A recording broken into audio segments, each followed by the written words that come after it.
Hello everyone, class 10 exercise 8.1 NCERT book में हम लोग सोल्व कर रहे हैं बेटा क्वेश्चन नंबर 7, 8, 9, 10। अब हम लोग सोल्व करेंगे। क्वेश्चन नंबर 7 क्या है? If cot theta is equal to 7/8। ठीक है, cot थीटा की वैल्यू आपको 7/8 दिया हुआ है और आपको जो है ये वैल्यूज निकालना है। तो यहाँ पर हमें साइन कोस पहले निकालना होगा। ठीक है, तो हमने आपको बताया हुआ है cot थीटा या साइन थीटा इस प्रकार से आपको दिया होता है तो सबसे पहले आपको क्या करना होता है बेटा? एक ट्रायंगल बनाना होता है। ठीक है, तो ये सपोज करिए आपका यहाँ पे राइट एंगल बना हुआ है। ठीक है, और ये क्या हो जाएगा? आपका हाइपोटेनस हो जाएगा। ठीक है, क्योंकि जब 90 का एंगल बनता है तो उसकी जो अपोजिट साइड होती है उसका नाम होता है हाइपोटेनस। अब तो बताओ, आपको पता चल गया होगा। तो ये हमने ए माना अपने पास से, ये बी, ये सी और थीटा हमने सपोज को यही मान लिया, तो ये हमारा बेस होगा। ठीक है, अगर थीटा को हम वहां मानेंगे तो फिर वो हमारा बेस होगा, ये परपेंडिकुलर होगा। हाइपोटेनस चेंज नहीं होता है, वो वहां पे कॉन्स्टेंटली ऐसे ही रहेगा। ठीक है, तो चलिएगा क्वेश्चन नंबर 7 का सॉल्यूशन करते हैं और देखते हैं क्या आंसर आता है। नंबर 7 इन ट्रायंगल, ट्रायंगल का नाम बताइए ए बी सी। फिर क्या लिखते हैं बेटा? Using Pythagoras theorem. क्या लिखते हैं? Using Pythagoras theorem. Pythagoras theorem क्या थी? पाइथागोरस थ्योरम मुझे याद दिला दीजिएगा एक बार। हाइपोटेनस का स्क्वायर इज इक्वल टू होता है बेस का स्क्वायर प्लस परपेंडिकुलर का स्क्वायर। यहाँ पर हाइपोटेनस है आपका AC स्क्वायर, तो यहाँ पर आप लिखेंगे AC स्क्वायर और ये आपका AB square plus BC square. मुझे उम्मीद है अब ये आपको अच्छे तरीके से में आ गया होगा। ठीक है बेटा, हम लोग चाहते हैं तो AB square plus BC square बराबर यहाँ पे लगा सकते हैं AC स्क्वायर और इसको हम यूज नहीं करेंगे। तो वही पढ़ते हैं जैसे, तो ये अलग नहीं होता है, तो इतना सा आपको ध्यान में रखना है।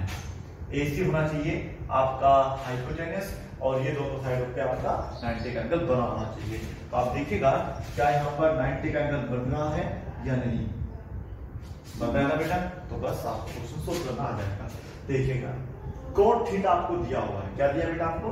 cot theta is equal to 7/8। इसका मतलब क्या होगा? आप लोग जो है इसको मैं यहाँ से थोड़ा सा हटा देता हूँ। क्वेश्चन 7 ही है। ठीक है बेटा, सोल्यूशन तो चलेगा। cot theta is equal to 7/8। क्या होगा बेटा? इसका फॉर्मूला बेस अपॉन में होता है परपेंडिकुलर। ठीक है, ये आपको याद हो गया होगा अच्छे तरीके से। 7/8 ये आपका यहाँ पर आएगा 7, ये आएगा 8। समझ में आ रहा आप लोगों को? अभी हमें अगर साइन थीटा चाहिए तो उसके हमें साइन थीटा की वैल्यू हमको रखना है, तो पहले हमें पता होना चाहिए कि हमारा साइन थीटा कितना। अगर हमें साइन थीटा नहीं पता तो फिर कैसे काम चलेगा? बताइए, साइन थीटा का फॉर्मूला क्या होता है? ये होता है परपेंडिकुलर अपॉन में हाइपोटेनस। परपेंडिकुलर कितना है बताइएगा? 8। हाइपोटेनस हमें नहीं पता, निकालना पड़ेगा। इसी प्रकार से बेटा cos थीटा होगा। cos थीटा का फॉर्मूला होता है बेस अपॉन में हाइपोटेनस। बेस की वैल्यू तो पता है लेकिन हमें क्या नहीं पता है? हाइपोटेनस का नहीं पता है। ठीक है, इसी फॉर्मूले से आप इसका हाइपोटेनस निकालेंगे। चलिए बताइएगा, थोड़ा सा डायरेक्ट सॉल्व करने की कोशिश करेंगे। AB स्क्वायर मतलब 7 का स्क्वायर कितना होता है? 49 और वो हो जाएगा 64। टोटल ऐड कर दीजिएगा, कितना हो रहा है? 130। क्या ये किसी का स्क्वायर होता है? नहीं होता। ये किसी का भी स्क्वायर रूट नहीं बनेगा, इसका स्क्वायर रूट नहीं आने के तो आपका ये हो जाएगा अंडर रूट में 113। वैसे बेटा ये प्राइम नंबर होता है, आपको पता हो। चलिए, तो ये आ जाएगा आपका यहाँ पर 113 मीन्स ये होगा रूट में 113, ये भी होगा रूट में 113। अब क्वेश्चन ये है कि हमें इस वाले को सोल्व करना है। ठीक है, आप इसको देखिएगा, एक बात हमें बताइएगा, इसको आप नोट कर लीजिए पहले। ठीक है, याद रखना कौन सी चीजें कहाँ दी हुई थी। हमारा जो क्वेश्चन है फर्स्ट पार्ट है वो है 1 माइनस साइन थीटा, है ना बेटा, और ब्रैकेट में है 1 प्लस साइन थीटा। क्या मैं सही कह रहा हूँ? बिल्कुल। और ये है आपका 1 माइनस कोस थीटा, वो प्लस कर लो, आगे पीछे कोई फर्क नहीं पड़ता बेटा। ठीक है, 1 माइनस कोस थीटा। ओके, ये प्लस आपको एक यहाँ पे फॉर्मूला बन रहा है, आप डायरेक्ट वैल्यू रख दीजिएगा फिर मल्टीप्लाई कर दीजिएगा। चलो वैल्यू तो रख दीजिए direct. 1 plus sine theta, 1 plus sine theta की वैल्यू है 8 अपॉन में अंडर रूट 113। ठीक है, कितना सिंपल क्वेश्चन है। 1 माइनस ये हो जाएगा आपका 8 अपॉन में अंडर रूट 113 मीन्स जहां पर साइन थीटा था, सुन लीजिएगा ध्यान से, जहां पर साइन थीटा था वहां पर उसकी वैल्यू हमने पुट कर दी है। ठीक है, इसी प्रकार से यहाँ पे cos थीटा की जगह रख देंगे ये वाली वैल्यू 1 प्लस 7 अपॉन में अंडर रूट 113। ठीक है बेटा, और ये 1 माइनस 7/√113। समझ में आ रहा आप लोगों को? अब आप देखिएगा एक फॉर्मूला आपने पढ़ा होगा, आइडेंटिटी पढ़ी होगी, a + b a - b आया कुछ याद, a² - b²। क्योंकि डायरेक्ट तो आपको याद आता नहीं है, गजनी हो तो थोड़े सी देर के बाद याद, हाँ ये फॉर्मूला देख के याद आया। तो चलिएगा, तो क्या करेंगे बेटा आप लोग यहाँ पे पहले 1 का स्क्वायर अलग कर लेंगे, -8/√113 का होल स्क्वायर अलग कर लेंगे। समझ में आया? मतलब a + b a - b वाली अगर आप आइडेंटिटी ओपन करेंगे तो वो a² - b² बन जाती है। इसी प्रकार से यहाँ भी 1 का स्क्वायर होगा -7/113 रूट का होल स्क्वायर होगा। इसको सोल्व करने में काफी बच्चे जो है ना गलती कर देते हैं, ये आप बता चुके हैं, ध्यान रखना, ठीक है। अब मैं इसको हमसे इरेज कर देता हूँ। देखिए आपको क्या करना है, अभी मुझे इतना बता दीजिए 1 का स्क्वायर क्या होता है, 1 ही होता है ना। और ये देखिएगा स्क्वायर जब भी होंगे बेटा अलग अलग होंगे, 8 का स्क्वायर अलग होगा, अंडर रूट का अलग होगा, ठीक है। तो 8 का स्क्वायर तो हो जाएगा 64, लेकिन जब आप इसका अलग स्क्वायर करेंगे तो ये वाला इससे कैंसिल हो जाएगा, कुल मिला के हो जाएगा आपका 64/113। बताओ समझ में आ गया? चलिए अब आप देखो ऐसे नीचे करना है, 1 - 7 का स्क्वायर 49 और ये 113, ठीक है। कुछ बच्चे क्या करते हैं स्क्वायर से स्क्वायर कैंसिल कर देते हैं, वो हो गया। वो तो देखा गलत है बेटा, 7 में तो आपने कुछ करा ही नहीं, तो वो नहीं करना है आपको, ठीक है। तो उम्मीद है आपको समझा रहा होगा। ऐसे स्क्वायर रूट कैंसिल नहीं करेंगे आप डायरेक्ट। हाँ, अगर पूरे पे होता, इन केस अगर ये ऐसे स्क्वायर होता फिर होल स्क्वायर होता तो आप इस स्क्वायर से ये वाला कैंसिल कर सकते थे, ठीक है। चलिए अब इसको सोल्व कर लो, बस मुझसे पहले सोल्व कर लो आप पहले, ठीक है। अपनी कॉपी पर उठाइए, सोल्व करिए मुझसे पहले। यहाँ पे एलसीएम 1 दिया जाएगा, एलसीएम यहाँ पे 1 आएगा तो इसका एलसीएम कितना आएगा 113, और दिया जाएगा 113 - 64। इसी प्रकार से यहाँ पर 113 मल्टीप्लाई कर दीजिएगा 113 - 49, ये तो आपस में कैंसिल हो जाएंगे, ये याद रखना है, ठीक है। यहाँ भी ऊपर नीचे हो, यहाँ भी ऊपर नीचे, सेम वो वैल्यू आपकी कैंसिल हो जाती है। और ये देखिए कितना बचेगा, ठीक है। 36 और ये 49 बच गया था, है ना बेटा, दिमाग लगाइए। और ये 64 बचेगा, चलो ठीक है बेटा, 64 ही बचेगा, झूठ बोल रहे हो, बस आंसर आ गया आपका। तो ये तो पहला पार्ट था। सेकंड पार्ट तो इसका चुटकी में खत्म है, क्योंकि हमें निकालना है कोट स्क्वायर थीटा, इसको हम लिख सकते हैं कोट थीटा का होल स्क्वायर। और बेटा आप ध्यान से देखिएगा, ये स्क्वायर है ना कोट स्क्वायर, कोट थीटा की वैल्यू आपके पास थी क्या थी 7/8, तो यहाँ पर आ जाएगा 7/8। अब इसका होल स्क्वायर तो आपको एक्सपेंड करना है, तो ऊपर इसका स्क्वायर करिएगा तो नहीं कर देते डायरेक्ट इसको, 49/64, ये भी आपका आंसर आ गया। तो क्वेश्चन जो ये आपका 7 था काफी सिंपल और इजी था, सोल्व हो गया, नोट कर लीजिएगा।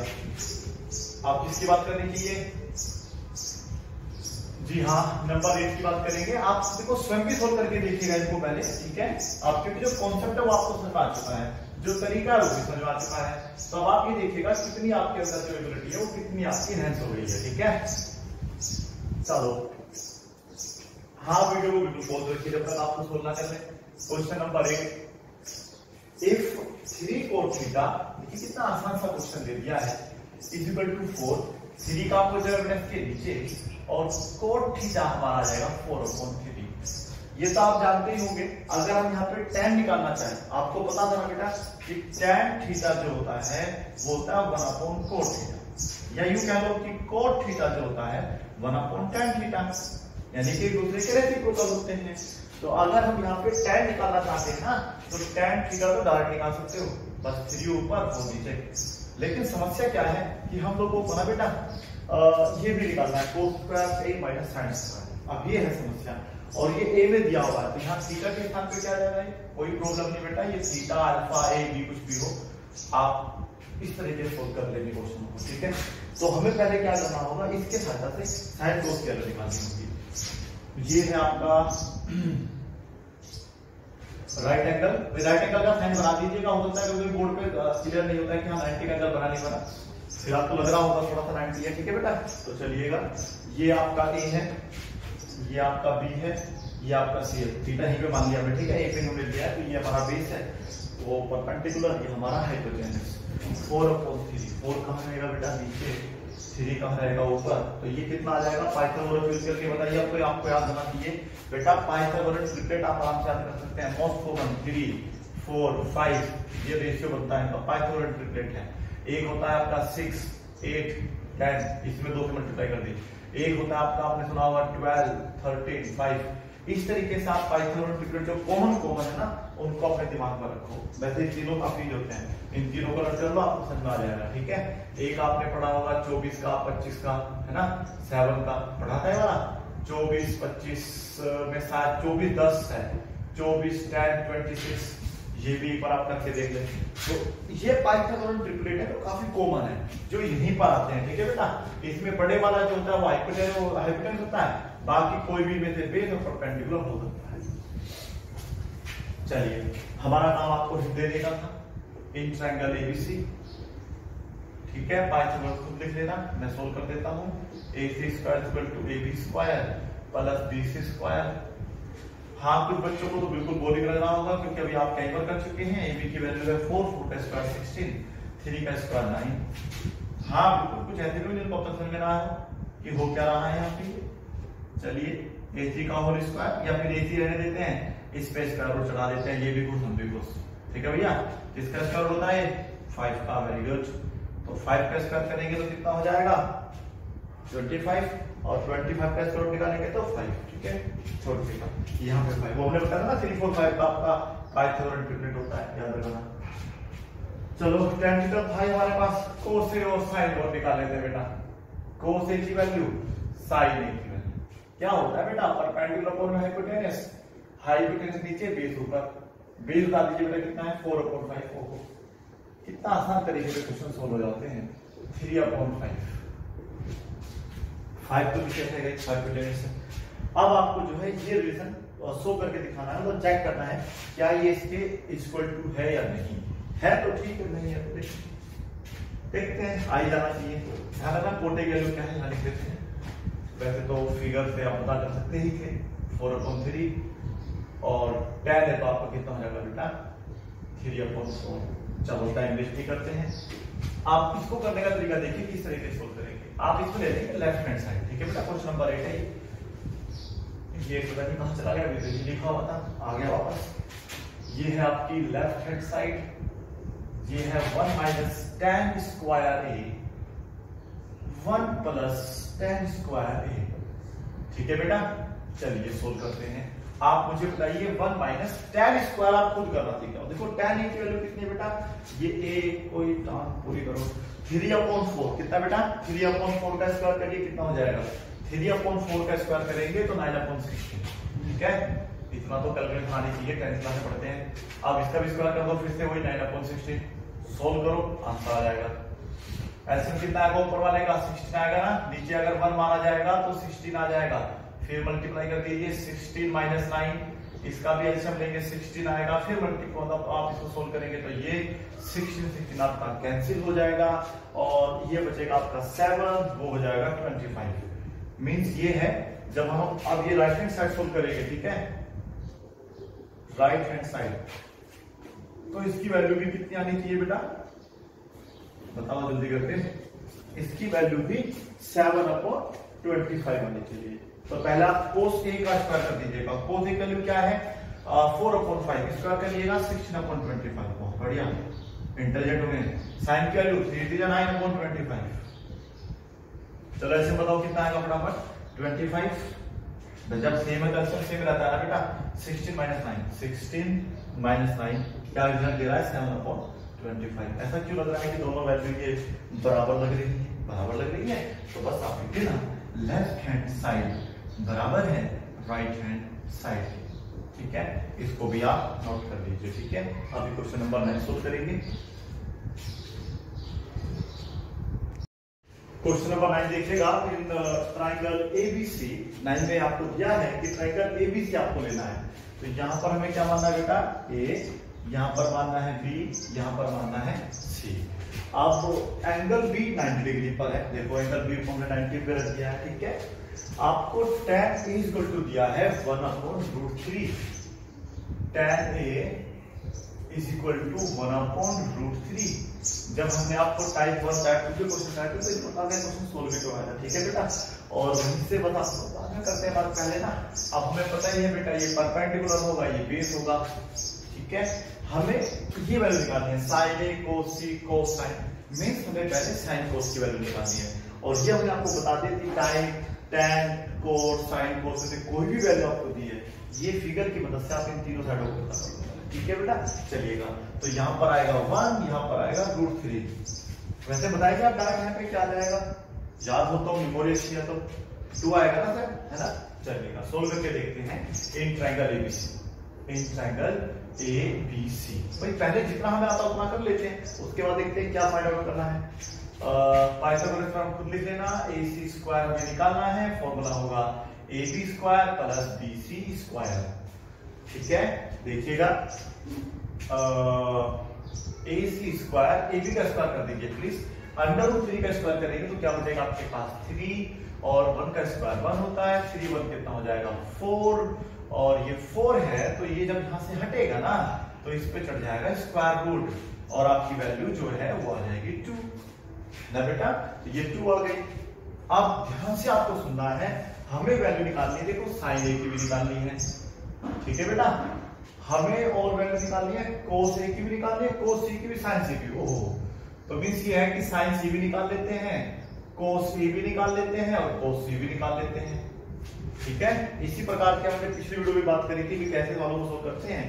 देखो साइन का जो फॉर्मूला है बेटा, वो साइडों के रेशियो लिखते हैं तो हमेशा परपेंडिकुलर अपॉन में हाइपोटेनस होता है, और अगर कोस की बात करते हैं तो बेस अपॉन में हाइपोटेनस होता है, ठीक है। अब वो अलग बात है कि एंगल चेंज हो गए तो उनकी वैल्यू बिल्कुल चेंज होगी। यहाँ पर एंगल ए है तो ये वैल्यू कुछ और होगी, ये एंगल सी है तो बेटा वैल्यू कुछ और होगी, ठीक है। और सवाल आप देखो, साइन भी कभी नहीं बोलेगा, लेकिन अगर b 90 पे है तो आपसे कभी भी कोस b या साइन b नहीं पूछ सकता, ठीक है। ये नहीं होगा, यहाँ हमेशा आपको इन दोनों की बात करनी होती है।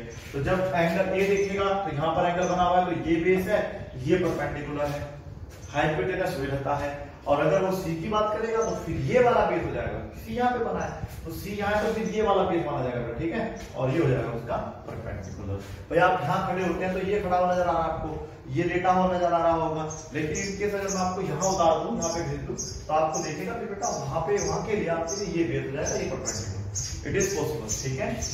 हाइपोटेनस कोई रहता है, वो चीज नहीं होता। तो देखिएगा ए है तो यानी कि ये हमारा बेस है, परपेंडिकुलर क्या होगा ये, तो यानी कि 1/2 वैल्यू आएगी बेटा इसकी, समझ में आ रहा है।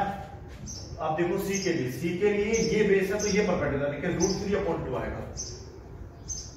कोशिश करो समझने की बेटा, कोस ए के लिए क्या होता है b/h, ए यहाँ है ना तो फिर ये b होगा बेटा, ठीक है। तो b यानी कि √3/2, बहुत बढ़िया। और ये अपने आप पता करो 1/2 कहां से है, ठीक है बेटा, पता कर लेना अपने आप। चलिए अब हम क्या करेंगे, इसका फर्स्ट पार्ट सोल्व करके दिखाते हैं आपको। ये फर्स्ट पार्ट हम करेंगे, सेकंड पार्ट आपको सोल्व करोगे, ठीक है। इतना दिमाग तो बेटा आपको लगाना ही पड़ेगा। अब सभी सवाल अगर मास्टर जी करेंगे तो फिर बच्चे क्या करेंगे, ये क्वेश्चन भी तो है ना। आप मनी मत सोचो, ये वाला खुद कर रहे हैं, हार्ड खुद कर, आप हमसे हम आगे छोड़ देंगे, ऐसा कुछ नहीं है बेटा। कैलकुलेशन आनी चाहिए, प्लस माइनस कुछ नहीं होता। फिर साइन सी, अब आ जाओ साइन ए की वैल्यू बता दो क्या होती है। साइन ए की वैल्यू क्या नहीं होती है, क्या है इसमें, बस केवल 1/2, वो हमेशा अलग अलग होती रहती है।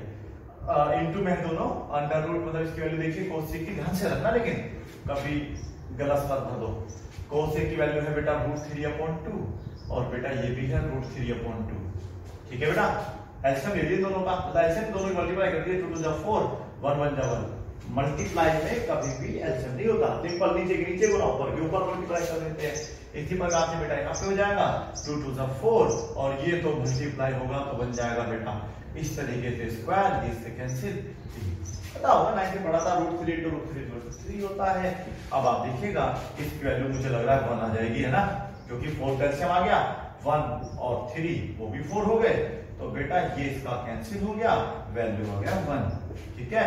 और अब सेकंड पार्ट अगर करेंगे तो उसकी वैल्यू शायद 0 है, तो आप 0 आपका आ जाएगा, तो ठीक है, नहीं आएगा तो कोई बात नहीं, एनसीईआरटी मार्क्स से मैच कर लेना, हो सकता है 0 ना हो, पर मुझे कुछ याद आ रहा है वहां पे 0 ही है, ठीक है।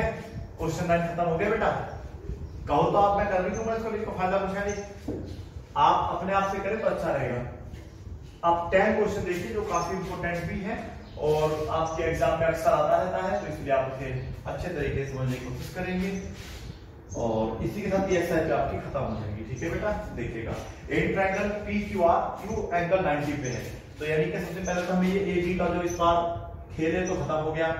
इस बार सरकार बदल गई बेटा, है ना, इस बार PQ वाली सरकार आ गई है, तो ये हो जाएगा PQR।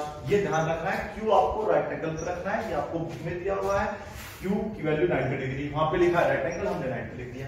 ठीक है, बात एक ही पड़ती है। अब इस बार क्या है, PR प्लस QR दोनों को जोड़ के वो ये समस्या पैदा करती है इस बार कि PR प्लस QR दोनों को जोड़ के आ रहा है 25। अब पता कैसे करेंगे यार, PR की वैल्यू जो है खाली कितनी है और QR की वैल्यू अकेली कितनी है, ये कंफर्म नहीं, दोनों को जोड़ के 25 आना, थोड़ा सा ट्रिक लग रहा होगा। ठीक है बेटा, हाँ PQ5 है, ये अच्छी बात है, धन्यवाद, कुछ तो दिया हमें। PQ5 सेंटीमीटर, ये अच्छी बात है कि आपको PQ की वैल्यू दी हुई है 5 सेंटीमीटर।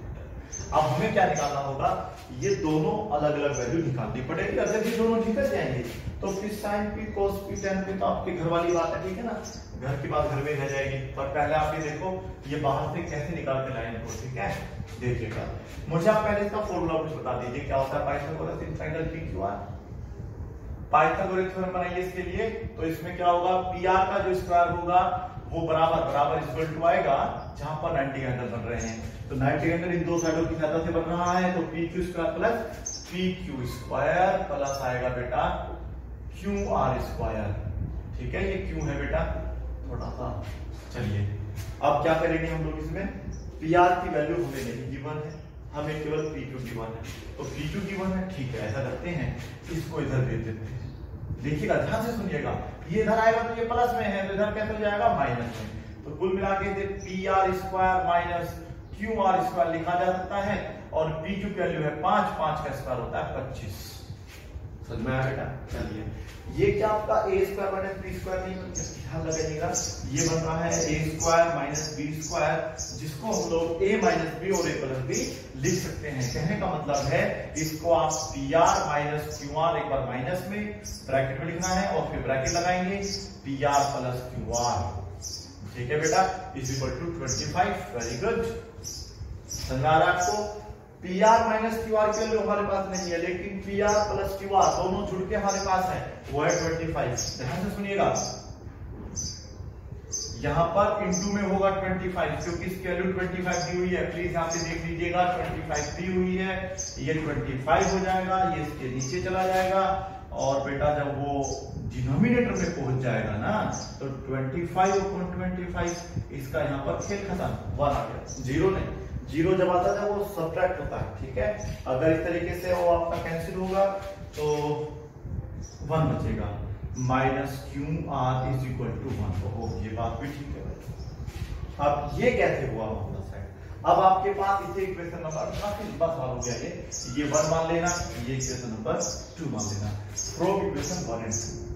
अब आप थोड़ा सा जो है ना मेमोराइज करिएगा कि आप लोगों ने जो है चैप्टर 3 पढ़ा होगा, लीनियर इक्वेशन इन 2 वेरिएबल्स पढ़ा था बेटा, वहां पर आप लोगों ने क्या के साथ पढ़े थे, क्या वो मुझे याद दिला दीजिएगा, x plus y is equal to 10 पढ़ा था, क्या पता मुझे याद दिला दीजिएगा, x minus y is equal to 4। ठीक है, अब अगर आपने वीडियो देखी है तो बिल्कुल पढ़ा होगा, नहीं देखी तो पहले वीडियो को पॉज करो, वो वाली वीडियो देख लीजिएगा, तो फिर आपने भी बस देख लिया होगा। ठीक है ना, तो यहाँ पर आप बेटा क्या करेंगे, देखो ये सेम कंडीशन है, यहाँ पे बना हुआ है PR, कोई बात नहीं बेटा, ये है QR, नो प्रॉब्लम। अब जैसे ये दोनों सेम ऐसे बेटा देखो, ये दोनों भी सेम आए थे, PR माइनस QR आए थे नहीं थे, तो इसको हम लोग उस प्रकार सोल्व करेंगे जैसे आपने इन दो लीनियर इक्वेशन को सोल्व किया था। तो यहाँ पर आ जाएगा 25 और ये थोड़ा सा गरीब है, यहाँ पे 1 आएगा। ठीक है, तो चलिए आप कैसे सोल्व करेंगे, देखिए ये तो काफी इजी हो गया, कोई मल्टीप्लाई नहीं करना, कुछ नहीं करना, यहाँ पे लगा दीजिएगा एडिंग, हम इन्हें एडिंग कर रहे हैं, ये प्लस का प्लस रहेगा, माइनस का माइनस, प्लस का प्लस, ये दोनों अपना कैंसिल। ठीक है बेटा, एक PR, कितने PR हो गए, 2 PR, मैं PR बोल रहा हूँ बेटा, ठीक है, आप गलत ना समझे, ये कितना हो गया 26, ये 2 कहां पहुंच जाएगा इसके नीचे, PR।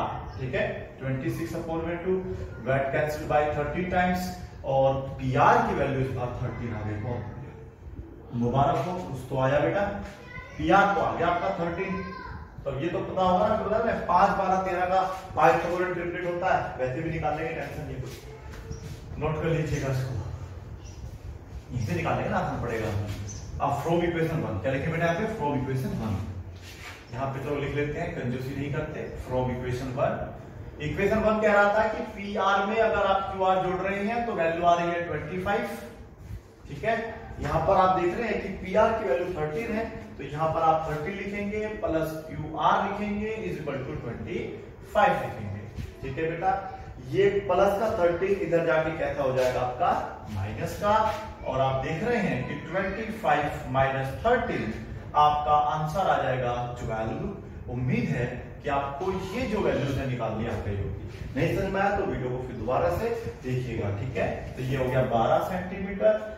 अब आपकी जो समस्या है वो ये है कि आप लोगों को वैल्यू निकालनी है साइन पी की, आपको वैल्यू निकालनी है कोस पी की और टैन पी की, ठीक है। ये तो आप खुद ही निकाल लेंगे बेटा, ठीक है। इसका जो फॉर्मूला होता है वो होता है आपका परपेंडिकुलर अपॉन में हाइपोटेनस, ये पी एंगल से है, ये परपेंडिकुलर का सिंबल है। ये होता है बेस अपॉन में हाइपोटेनस, और ये होता है आपका परपेंडिकुलर अपॉन में base, is equal to is equal to is equal to. ये तो आपका बाएं हाथ का खेल है। 12 अपॉन में 13 आ जाएगा साइन पी की वैल्यू, और 5 अपॉन 13 ये आ जाएगी आपकी कोस पी की वैल्यू, 12 अपॉन 5 वैल्यू आ जाएगी आपकी 10 की, ठीक है। इसी के साथ क्वेश्चन नंबर 10 भी सोल्व होता है, प्रैक्टिस करिएगा। Thank you so much for watching this video, have a good time and bye.